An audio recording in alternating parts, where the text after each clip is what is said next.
Hoy escapé de la ansiedad, o mejor dicho, la descarté, porque está dentro de mí, en mis percepciones, no en algo externo. Marco Aurelio.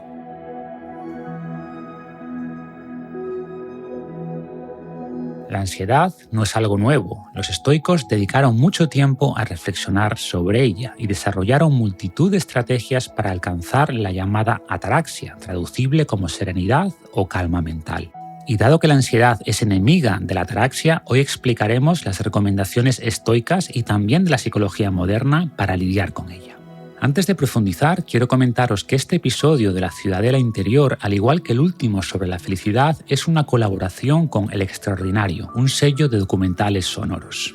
Entre sus programas podéis escuchar La Historia es Ayer, una serie de podcasts sobre nuestra obsesión con los objetos, y es un programa que te ayudará a conocerte a ti mismo a través de las cosas que tienes en casa. Aprenderás sobre la conexión entre un ladrillo del siglo XVI e IKEA o la relación entre las trincheras de la Primera Guerra Mundial y sus trasteros. Para escucharlo podéis ir a la web elextraordinario.com o buscarlo en vuestra plataforma de podcast favorita. No importa solo lo que dices, sino también cómo lo cuentas, y gracias a El Extraordinario veréis que este episodio está mucho mejor contado. Os recuerdo también que esta miniserie de La Ciudadela Interior está patrocinada por mi libro Invicto y podéis apoyarme comprando una copia, o si ya lo habéis leído podéis comprar una copia para alguien a quien penséis que le pueda ayudar. Podéis ir a finesrevolucionario.com/invicto y ahí tenéis tanto el programa digital, que incluye el libro digital, el audiolibro y el cuaderno de trabajo, como también el enlace para comprar el libro físico, por ejemplo en Amazon, o podéis buscarlo directamente en Amazon y podéis pedirlo también, por supuesto, en vuestra librería favorita. Seguramente no lo tengan, pero os lo pueden encargar. Y si os interesa, en las últimas semanas se ha publicado la versión en alemán y en inglés, por si conocéis a alguien que hable estos idiomas o si queréis practicarlos. Y una última forma de apoyar es dejando un comentario del libro en Amazon, que siempre ayuda. Y sin más, hablemos de la ansiedad.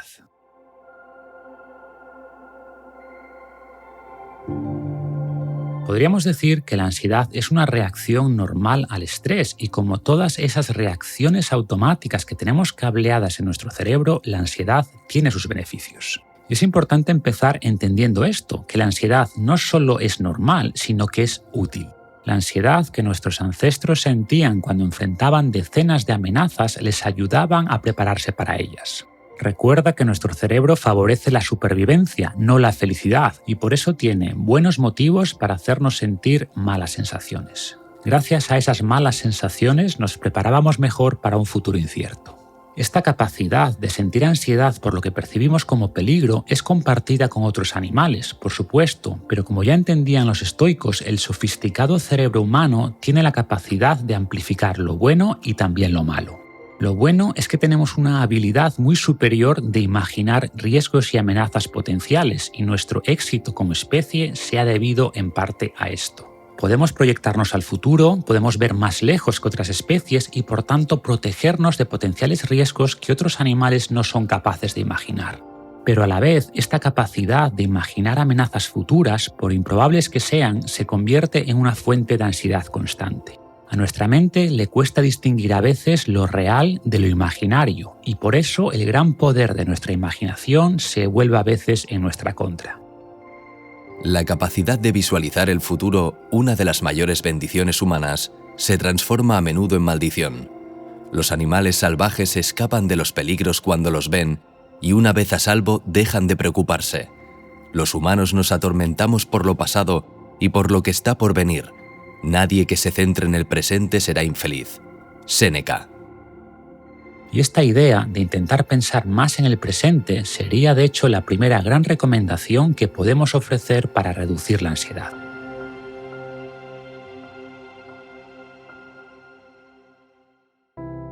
Esto ya lo sabían los estoicos y también los budistas. Culturas o filosofías muy distintas llegaron a la misma verdad por distintas vías, y es que un exceso de futuro causa ansiedad. Por supuesto, debemos mirar al futuro para prevenir y planificar, pero una vez hemos tomado las acciones preventivas adecuadas, debemos focalizar la mente en el presente, la única parcela temporal sobre la que podemos actuar. La mente ansiosa por eventos del futuro es desdichada. Séneca. Por este motivo, técnicas de mindfulness han demostrado ser efectivas para calmar la ansiedad, modificando incluso regiones del cerebro como la amígdala, nuestro sensor de amenazas. Este es un tema que nos explica perfectamente Nazaret Castellanos en el episodio 290 del podcast. Sufrimos más en nuestra imaginación que en la realidad. Séneca. Y esto es, por ejemplo, lo que escribo en Invicto. Sufrimos con frecuencia porque proyectamos nuestros pensamientos al futuro en vez de mantenerlos centrados en el presente.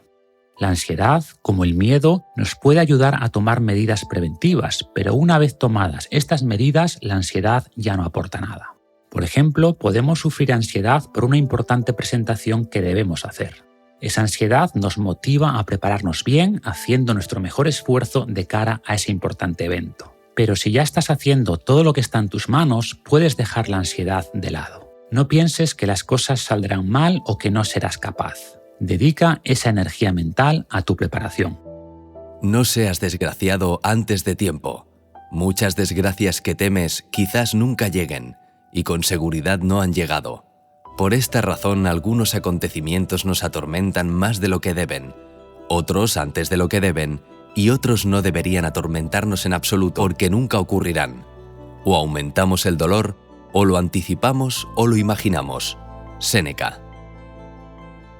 Séneca nos recordaba con frecuencia que al sufrir con anticipación no solo sufrimos dos veces, sino que arruinamos el hoy por miedo al mañana. El posible dolor del futuro no está aquí ahora, así que no podemos sentirlo a menos que lo creemos con nuestra mente, y es precisamente lo que hacemos con la ansiedad. En el caso de la presentación en el trabajo, ¿por qué persiste la ansiedad? Por los pensamientos automáticos que creamos. ¿Y si no lo hago bien? ¿Y si me despiden? ¿Y si no puedo entonces pagar el alquiler? ¿Y si? Una recomendación estoica al sentir ansiedad es preguntarte si tienes en este momento algún problema real. Salvo que sufras dolor físico, para el que los estoicos tenían sus propias recomendaciones, lo más probable es que no. Centrarte en el momento presente reduce la anticipación a los hechos inciertos del futuro, reduciendo así la ansiedad. Se daña más de lo necesario quien se daña antes de lo necesario. Séneca. Y si vamos a imaginar cosas futuras, equilibremos los pensamientos sobre peligros con los pensamientos positivos.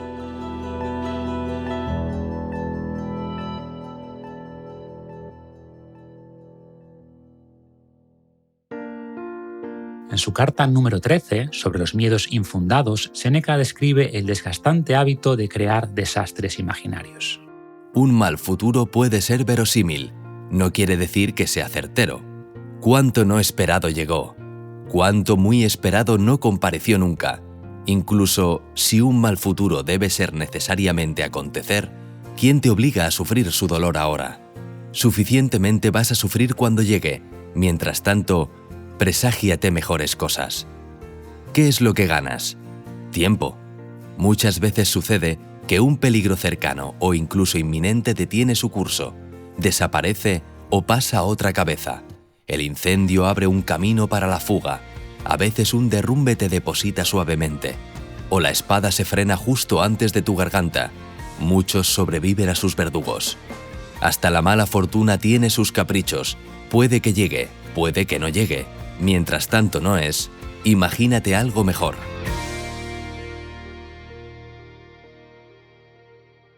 Y siguiendo en esta línea, otra forma de mejorar nuestros pensamientos para reducir la ansiedad es aprendiendo a lidiar con nuestras distorsiones cognitivas, que son también causas frecuentes de ansiedad. En Invicto detallo muchas de estas distorsiones cognitivas, como la de catastrofizar, causa frecuente de ansiedad al imaginar que lo peor va a pasar. En un vídeo reciente de mi canal de YouTube, en fitnessrevolucionario.com/YouTube, hablo de otras de ellas, por ejemplo del llamado pensamiento blanco y negro, de generalizar en exceso o de la tiranía de los deberías. Aunque es un tema muy importante de cara a mitigar la ansiedad, no voy a pararme ahora porque lo explico tanto en ese vídeo como en Invicto, pero voy a poner un ejemplo de cómo al caer en la tiranía de los deberías aumenta la ansiedad y también qué podemos hacer para evitarlo. Imaginemos que tienes ansiedad social. Si profundizamos en esa ansiedad, veremos que hay seguramente elementos de autoexigencia. Crees de manera inconsciente que deberías ser más carismático o más atractivo o más extrovertido, que deberías caer bien a todo el mundo. Pensando en algo más general, la ansiedad puede venir por un exceso de perfeccionismo, por pensar que debo ser la madre perfecta, el trabajador perfecto, el hijo perfecto. Y estas autoexigencias, estos deberías, elevan la ansiedad porque nunca seremos capaces de lograr esa perfección. O si lo logramos durante un tiempo, viviremos con la ansiedad de equivocarnos.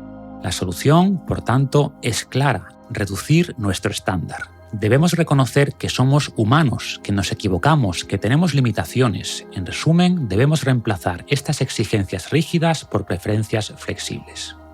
De debería ser así a preferiría ser así. De debo hacer a voy a intentar hacer. De tengo que lograr a me voy a esforzar para lograr. Al final, la forma en la que nos hablamos condiciona las emociones que surgen y un exceso de autoexigencia eleva la ansiedad. Algunas personas son conscientes de esto, pero creen que esa autoexigencia y esa ansiedad son el precio a pagar por lograr cosas de valor, y en parte es cierto. Como vimos al principio, la ansiedad tiene sentido evolutivo. Nos ha acompañado por millones de años porque los individuos más ansiosos sobrevivían más y tenían más descendencia que los que no tenían ansiedad por nada, porque estos nunca se anticipaban ni se autoexigían. Entonces parece lógico que esa autoexigencia, en su justa medida, es positiva, pero sin caer en la tiranía de los deberías y considerando otras dos enseñanzas estoicas: la dicotomía de control y la autocompasión. Veamos ambas. En la vida, nuestro primer trabajo es dividir y distinguir las cosas en dos categorías: las circunstancias externas que no puedo controlar y las decisiones que tomo con respecto a ellas y tengo bajo mi control. Epicteto. El principio estoico de dicotomía de control es muy potente en general y puede ayudar también contra la ansiedad. Enlazando con la tiranía de los deberías, se trata de eliminar cualquier exigencia que no dependa directamente de nosotros. Antes de explicar cómo aplicar esta dicotomía de control, voy a leer un segmento corto de Invicto donde lo explico. Una de las lecciones más importantes del estoicismo es enfocar nuestra energía y esfuerzo en aquello que depende de nosotros. Preocuparse por cosas que no están bajo nuestro control solo genera ansiedad y frustración. Para explicar esta lección usaremos la analogía del arquero propuesta por Cicerón. Si un arquero quiere alcanzar un objetivo con su flecha, tiene muchos elementos bajo su control. Controla, por ejemplo, cuántas horas practica su técnica, qué arco utiliza y, llegado el momento, cuánto tensa la cuerda y en qué dirección apunta su flecha. Pero una vez la flecha deja su arco, no hay nada más que pueda hacer. Que la flecha alcance su objetivo depende ahora del destino. Una ráfaga de viento o cualquier movimiento del objetivo alterará el resultado, pero no es algo que deba preocupar al arquero, porque son elementos fuera de su control. Aplicado, por ejemplo, al entorno profesional, supone una poderosa herramienta mental, especialmente en ámbitos donde el rechazo y el fracaso se viven a diario. Veamos un par de ejemplos. Un deportista que se venga abajo por una derrota no llegará muy lejos. Debe ver el resultado como información que le ayudará a mejorar y preparar mejor la siguiente competición. Un vendedor que se frustre con cada no tendrá que buscar otra profesión. Debe, por el contrario, analizar objetivamente cada interacción, preguntándose qué puede hacer mejor, sin castigarse por el resultado. Es inevitable sentir cierta decepción al perder un partido o al ser rechazado en una venta, pero aplicando la mentalidad estoica, el sentimiento negativo durará menos tiempo. Rápidamente nos centraremos en lo que podemos controlar, por ejemplo, en mejorar para la siguiente oportunidad. En resumen, los estoicos proponen centrar nuestros pensamientos y esfuerzos en lo que podemos controlar, ignorando todo lo demás. De esta manera, maximizaremos la probabilidad de alcanzar el resultado deseado, además de evitar un sufrimiento innecesario. Y volviendo al tema de la ansiedad, pensemos de nuevo en esa persona que tiene ansiedad social. ¿Por qué puede estar causada? Quizá porque piensa que debe caer bien a todo el mundo, que debe agradar a todo el mundo, y evidentemente esto no solo es imposible, sino que, aplicando la dicotomía de control, no depende de nosotros. Cuando veo a alguien con ansiedad le pregunto: ¿qué es lo que deseas? A menos que desees algo fuera de tu control, ¿cómo vas a estar ansioso? Epicteto. Evidentemente, y por aclarar, cuando hablamos de ansiedad hay siempre una línea base que es principalmente genética, ¿no? Igual que en el episodio 5 decíamos que la propia felicidad tiene un porcentaje elevado que es genético, quizás hasta el 50%. Y con la ansiedad, pues ocurre lo mismo, pero de nuevo, no hay nada que podamos hacer sobre nuestros genes y debemos poner los esfuerzos en cosas que sí podemos controlar. ¿Y qué podemos controlar en este caso? Por ejemplo, en este contexto de ansiedad social, podemos centrarnos en ser personas honestas, en preocuparnos por los demás, en ser leales a nuestros amigos. Esto es algo que podemos controlar en mayor medida, que depende principalmente de nosotros, y al sentir que podemos controlarlo, tendremos menos ansiedad. Sabemos precisamente que una de las formas de reducir la ansiedad es con autonomía. Es decir, las personas que tienen, por ejemplo, trabajos estresantes pero tienen más autonomía, más capacidad de tomar decisiones, reportan menos ansiedad y menos bajas laborales que personas en situaciones similares de estrés pero que sienten poco control sobre su entorno. Y esta sensación de control tiene un componente de realidad, obviamente, pero también de percepción. Y me refiero a que siempre habrá cosas que podemos controlar y cosas que no, y la clave es siempre poner el foco en lo que está bajo nuestro control, en hacer lo mejor posible aquello que depende de nosotros, por pequeño que sea. ¿Qué debemos hacer en cada momento? Lo mejor que esté en nuestras manos y desapegarnos del resto. Epicteto. Siguiendo con la ansiedad social, Epicteto usaba el ejemplo de un cantante que sufría ansiedad ante sus actuaciones públicas. En la soledad de su estudio, este artista cantaba y tocaba su arpa a la perfección, pero al subirse al escenario, su voz se debilitaba y su arpa desafinaba. ¿Por qué la ansiedad? Porque ahora el cantante está preocupado por su reputación, algo fuera de su control. Siente ansiedad porque no quiere simplemente cantar bien, sino ganar el aplauso de los demás. Su error, decía Epicteto, es asignar a la respuesta de su audiencia más valor que a su propia actuación, lo único que está directamente bajo su control. Sé tu propio espectador. Busca tu propio aplauso. Séneca. Paradójicamente, al ignorar el aplauso de su audiencia, lo obtendrá con más facilidad, al eliminar la ansiedad y concentrar toda su energía en su arte. Exploremos ahora la siguiente recomendación estoica contra la ansiedad, que es la autocompasión. Perdona a los demás por sus errores una y otra vez. Perdónate a ti mismo una y otra vez, pero intenta actuar mejor la próxima vez. Epicteto.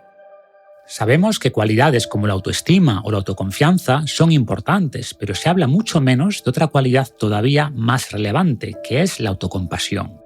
Y digo que es más relevante porque sin ella no podemos desarrollar ni autoestima ni autoconfianza.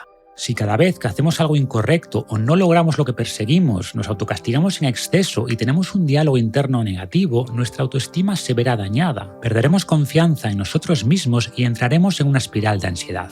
Muchas veces la ansiedad surge por este sentimiento de no poder fallar, de tener que ser el mejor, de lograr todas las metas, de demostrar algo a los demás. Y esto enlaza de nuevo con el sesgo negativo de las tiranías de los deberías que mencioné antes, y es importante lograr ese equilibrio entre autoexigencia y autocompasión. Debemos esforzarnos por alcanzar nuestras metas, por supuesto, pero no debemos autofustigarnos cuando no logramos estar al nivel al que queremos. Incluso cuando fallamos, nadie nos impide competir de nuevo inmediatamente. No tenemos que esperar 4 años como en las Olimpiadas. Epicteto. Perdonarse no implica evadir nuestra responsabilidad ni ignorar nuestros errores. Se trata simplemente de aprender de ellos para mejorar. Gracias a esta autocompasión podremos centrarnos en la acción correcta en el presente sin arrastrar cargas del pasado y sin elevar nuestra ansiedad. Los propios estoicos compartían en sus cartas los fallos que cometían y las acciones correctivas que adoptaban. Sin castigo, pero sin descanso.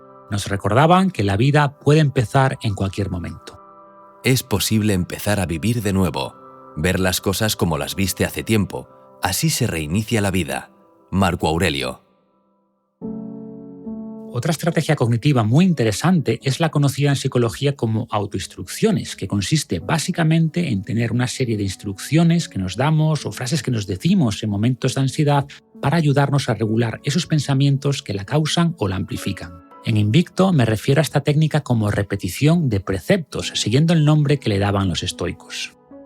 Todavía debo recordarme actuar según lo que recomiendo, y aún así no siempre sigo mis preceptos. Debemos tener nuestros principios listos para la práctica, tan interiorizados que nos vengan rápido en momentos de crisis. Algunas lanas absorben rápido los colores y otras deben remojarse repetidamente. Séneca. En Invicto explico que estamos intentando reprogramar nuestras mentes, cambiar nuestras respuestas aprendidas por otras más útiles y productivas. Por desgracia, no es fácil cambiar estos patrones mentales que han sido reforzados por miles de repeticiones a lo largo de los años. Y por eso la reprogramación requiere mucha repetición. Séneca utilizaba la analogía de la lana, que era coloreada sumergiéndola en distintas tintas. Al igual que algunas lanas absorben los colores más rápido que otras, algunas mentes tardan más en absorber los principios estoicos que otras. Para que nuestra mente tome los colores adecuados, debemos sumergirla con frecuencia en estas ideas. Como decía Marco Aurelio, la mente se tiñe de los colores de nuestros pensamientos. Repetirse con frecuencia preguntas o afirmaciones como las siguientes cuando sentimos estrés o ansiedad nos ayuda a calmarnos y a poner las cosas en perspectiva. Veamos algunas autoinstrucciones de ejemplo. ¿Depende esto de mí? ¿Hay algo que pueda hacer? ¿Estoy deseando cosas fuera de mi control? ¿Es esto realmente tan malo como indica mi primera emoción? ¿Será relevante este problema en 1 año? ¿Y en 10 años? ¿Qué puedo aprender de esta situación? ¿Cómo puedo usarla a mi favor? ¿Tengo algún problema ahora mismo? ¿Me estoy adelantando a los acontecimientos? También son útiles las autoinstrucciones de ánimo. Puedo lidiar con esto. Me centraré simplemente en la acción siguiente. Debo traer la mente al presente. Esto también pasará. Las emociones vienen y van. Solo debo pensar en superar el momento actual. Estos son simples ejemplos. Mi recomendación es que vayas creando tus propias autoinstrucciones o preceptos con el tiempo. Unos te ayudarán más que otros, según tu situación particular y los aspectos que te cuesten más. Apunta las frases que resuenen contigo y repítelas con frecuencia. Estos preceptos son como las semillas de pequeñas dimensiones, pero con grandes resultados a largo plazo si se encuentran en una mente fértil. Séneca. La ciencia reciente demuestra que dialogar con nosotros mismos de esta manera modifica nuestros pensamientos y nuestras emociones y finalmente nuestras acciones. Hasta ahora hemos hablado principalmente de cómo cambiar la forma en la que pensamos, de cómo regular nuestros pensamientos y es algo que con el tiempo, practicando a diario, ayudará a regular nuestra ansiedad. Esta es la parte que llamamos cognitiva de las terapias cognitivo-conductuales, pero tenemos después la otra parte, la conductual, que consiste en cambiar el comportamiento, en cambiar lo que hacemos para así también ayudarnos a mitigar la ansiedad. Y dentro de estos comportamientos podemos hablar evidentemente de la importancia de la actividad física o del descanso o la conexión social. No son balas mágicas, desde luego, pero multitud de estudios indican que estos hábitos nos ayudan en gran medida a lidiar con el estrés y la ansiedad. Pero de esto ya hablo mucho en general y por eso me voy a centrar ahora en otro tipo de estrategias y de ellas la primera es la respiración. Intenta dar paseos por la naturaleza mientras respiras profundamente. Séneca. La respiración nos ayuda a modular nuestro sistema nervioso. De manera simplificada, tenemos 2 ramas del sistema nervioso autónomo, la simpática y la parasimpática. La primera es la que está más activa cuando sentimos ansiedad, que dispara la famosa respuesta de lucha o huida, y la segunda, la parasimpática, está más asociada a calma y relajación. Y hay una relación bidireccional entre la activación de cada una de estas ramas del sistema nervioso y la respiración. Si estamos enfrentando una amenaza, hay una mayor activación del sistema simpático y lo que hace es acelerar la respiración para tener más oxígeno y así poder producir más energía. Y al revés, cuando estamos más tranquilos y hay más activación parasimpática, la respiración se ralentiza. Pero como decía, la relación es bidireccional y al regular voluntariamente la respiración podemos influir sobre el sistema nervioso autónomo. Por tanto, si estamos estresados o notamos ansiedad, es recomendable centrarse en la respiración. Concretamente, hay que empezar a respirar más despacio y a alargar especialmente las expiraciones, ya que esto activa en mayor medida el sistema parasimpático. Existen muchas técnicas para esto, pero un ejemplo es la llamada 4-7-8, cuyos números representan la duración en segundos de la inspiración, la apnea y la expiración en cada ciclo. Para aplicar esta técnica debemos coger aire lentamente durante unos 4 segundos, aguantar la respiración 7 segundos con los pulmones llenos de aire y después soltar el aire lentamente a lo largo de unos 8 segundos. No tiene que ser súper preciso, obviamente, pero intenta más o menos respetar estos tiempos. Prueba a realizar este tipo de respiraciones durante 3 o 5 minutos y notarás cómo tu mente se calma. Y mientras respiras, intenta también relajar los músculos, adoptar una postura erguida, y cuando tu cerebro perciba que tu cuerpo está calmado, él también se calmará.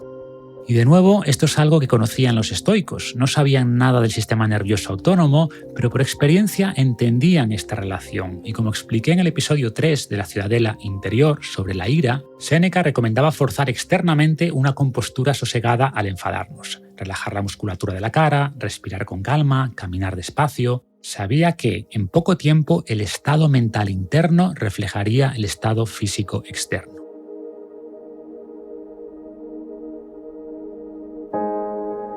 La siguiente técnica para vencer la ansiedad, sobre todo la causada por algún tipo de fobia, aunque es aplicable en general, es la exposición gradual, o lo que en psicología se llama desensibilización sistemática.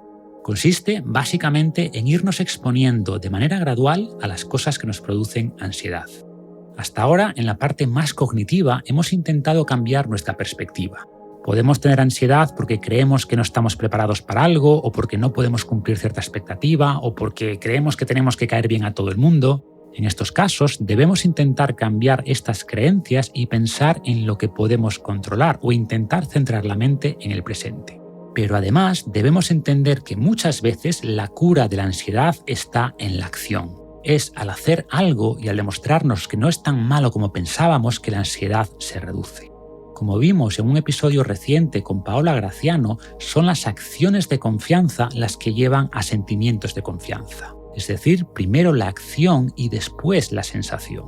El problema es que cuando algo nos produce ansiedad, lo tendemos a evitar. Si sentimos ansiedad social, tenderemos a aislarnos, a reducir las interacciones sociales, pero esto es un error. Este comportamiento evitativo solo aumenta la ansiedad, la evitación hace el problema mayor. Debemos estar dispuestos a sentirnos un poco peor a corto plazo para sentirnos mucho mejor a largo plazo. Y la clave en este caso es la gradualidad. Debemos definir cuál es la mínima acción viable que nos puede ayudar a enfrentar esa ansiedad sin salir demasiado de nuestra zona de comodidad. Por ejemplo, si te produce ansiedad hablar en público, puedes empezar simplemente por hacer presentaciones en tu casa, grabándote con una cámara, después ante un grupo de amigos de confianza o en las reuniones empiezas a ofrecer tu opinión sobre temas menos centrales y después sobre temas más relevantes. Hoy escapé de la ansiedad, o mejor dicho la descarté, porque está dentro de mí, en mis percepciones, no en algo externo. Marco Aurelio. Muchas veces, para reducir la ansiedad, necesitamos que las nuevas experiencias sobrescriban las viejas creencias, y para generar esas nuevas experiencias debemos actuar. Y el efecto de esta recomendación será todavía mayor si llevamos el registro de nuestro proceso en un diario. Estas son las cosas sobre las que los filósofos deben meditar, pensar y escribir cada día. Epicteto. Y ya para terminar, otra actividad que ha demostrado ayudar a lidiar con la ansiedad es escribir en un diario, o el llamado journaling en inglés. Se usa con frecuencia en las terapias cognitivo-conductuales y personalmente es una herramienta que siempre he usado. Por eso el libro Invicto tiene un diario imprimible propio y por eso tengo también el diario esencial, más ligado a mejorar la productividad, la atención y la energía. En el caso de la ansiedad, varios estudios han demostrado que el hecho de poner en papel nuestras emociones, esos pensamientos que nos causan ansiedad, ayuda a mitigar. Para empezar, nos hace más conscientes de estos pensamientos y solo eso es a veces suficiente para romper el bucle mental en el que muchas veces caemos. El hecho de poner nuestros pensamientos en papel nos ayuda a cuestionarlos con más facilidad. Nos permite tomar cierta distancia de ellos, evaluar si estamos cayendo en alguno de los sesgos cognitivos que mencionamos antes y por tanto le resta poder a esas ideas que nos afectan. Con frecuencia, parte de la ansiedad se debe a la narrativa que nos creamos en la cabeza, y el hecho de escribir sobre esto nos ayuda a modificar esta narrativa y a darle otra perspectiva a nuestros problemas o nuestros miedos. Algo que también se aconseja en estos casos y que comento en Invicto es intentar trazar un plan. Muchas veces la ansiedad se produce porque nos bloqueamos, porque pensamos que no sabremos responder si cierto evento ocurre. Y el hecho de sentarse a trazar un plan, a escribir posibles siguientes acciones o habilidades que creemos que tendríamos que desarrollar para avanzar o para prevenir algo, nos calma al entender que estamos mejor preparados. Como vimos antes, la acción es con frecuencia el antídoto a la ansiedad. Si estás bloqueado, reflexiona en tu diario sobre cuál es la acción más pequeña que puedes realizar para solucionar un problema que te causa ansiedad o para prevenir el riesgo de un posible evento futuro. Y empieza ahí. Utiliza después el diario como herramienta para realizar el seguimiento de tu progreso. Si te comprometes por escrito a hacer algo, aunque sea un compromiso contigo mismo, aumentará la probabilidad de llevarlo a cabo.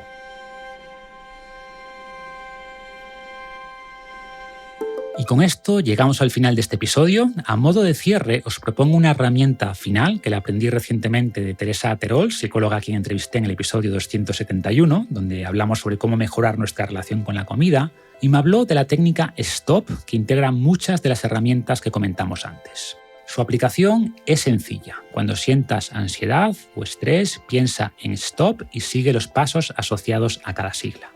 La S sería de stop, es decir, detén lo que estás haciendo e intenta tomar distancia de la situación o el pensamiento que te está causando estrés.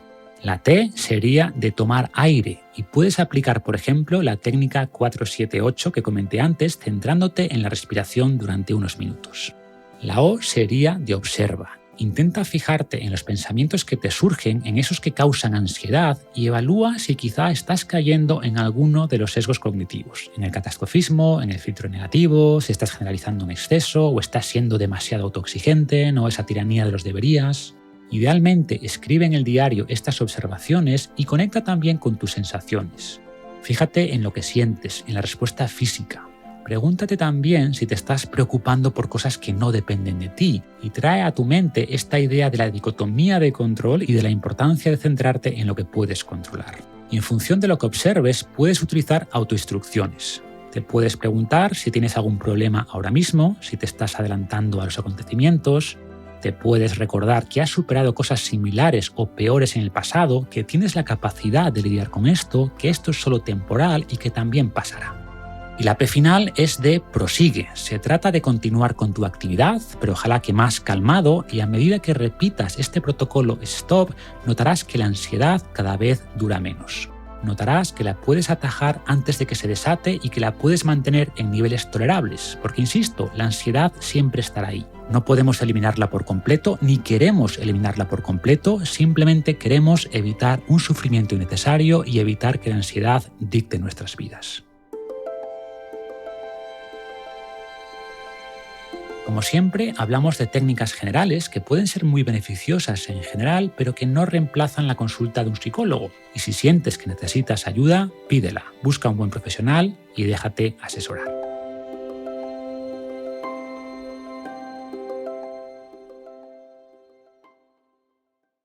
Cerramos aquí esta sexta entrega de la Ciudadela Interior. Si te ha gustado y no has escuchado las anteriores, puedes hacerlo ahora. Están todas en el blog finesrevolucionario.com y puedes usar el buscador. Y no olvides visitar a nuestro colaborador, elextraordinario.com, y si puedes, déjanos también una evaluación en Apple Podcasts, en Spotify o la plataforma que uses para escucharlo. Muchas gracias y hasta la próxima. El extraordinario. El extraordinario. Extraordinarium.